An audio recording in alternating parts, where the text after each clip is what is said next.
Assalamu alaikum. I am Muhammad Irfan Klasan.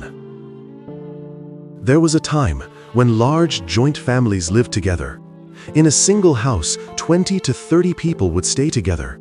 Weddings happened, children were born, yet everyone lived under the same roof, shared the same dining table, and with one heart they enjoyed a peaceful life. The atmosphere at that time, how beautiful it was, how pleasant, how full of blessings. No matter how many troubles, sorrows, or hardships the world had, as soon as a person entered their home, they felt peace. The heart felt light, tension vanished, and love flowed everywhere.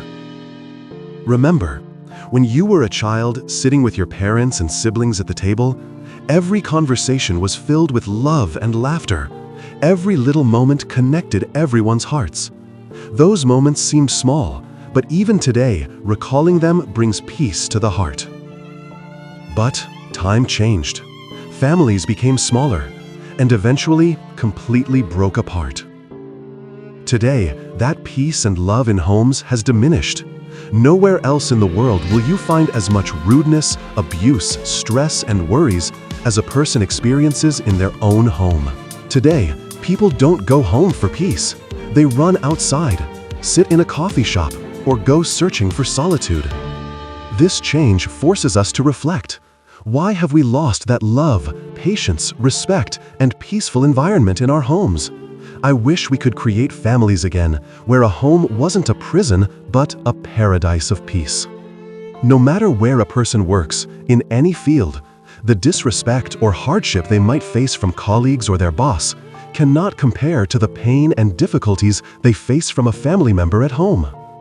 Be it a brother, a wife, a mother or father, or any other relative, the bitterness at home is felt the most. The oppressed and helpless at home. There are also people in homes who are oppressed and helpless. The disabled or elderly and weak. Unemployed individuals. Women who are childless or unmarried. People whose financial situation is weak and are worried about their children's marriage. People who have only daughters. Sick or medically weak individuals. How society and sometimes family members treat them, often neglected, mocked, or even oppressed. This behavior is not only inhumane, but also socially harmful. Remember, if a financially weak person struggling just to have 2 meals a day has to face pain and bitterness at home, how heavy must their heart feel? And a person who is elderly or ill, if they don't receive respect and love at home, how difficult their life becomes. But this is not only due to external circumstances. The biggest reason is that we ourselves are not following the right path. Do we pray the 5 daily prayers? Do we speak the truth and keep our promises? Do we respect our elders and show kindness to the young? Does the husband fulfill his wife's rights and love her? Does the wife fulfill her husband's rights? Do we uphold the rights of our neighbors and relatives? These questions remind us that real change begins with oneself. If we improve our actions and behavior, avoid lies and dishonesty, refrain from oppression and bitterness, perform our prayers and worship on time, keep our promises, uphold the rights of others, and live according to ethics, then society will automatically improve. True change starts with self-improvement. Instead of criticizing others, it is far more effective to correct ourselves. When every individual works on self-improvement, peace, love, and harmony will spread in homes, markets, society, and the entire world. Faith and the ultimate solution. If we sincerely follow Allah's commands and live our lives according to the teachings and Sunnah of the Prophet, peace be upon him, rest assured, we will succeed in both worlds. The world will also flourish, and the hereafter will shine brightly. All the fatigue, pain, unrest, worries, hatred, and harshness that we see in our homes, markets, and hearts today are only because we are moving away from the teachings of Allah and His Messenger, peace be upon him. Allah says, "Verily, in the remembrance of Allah do hearts find rest."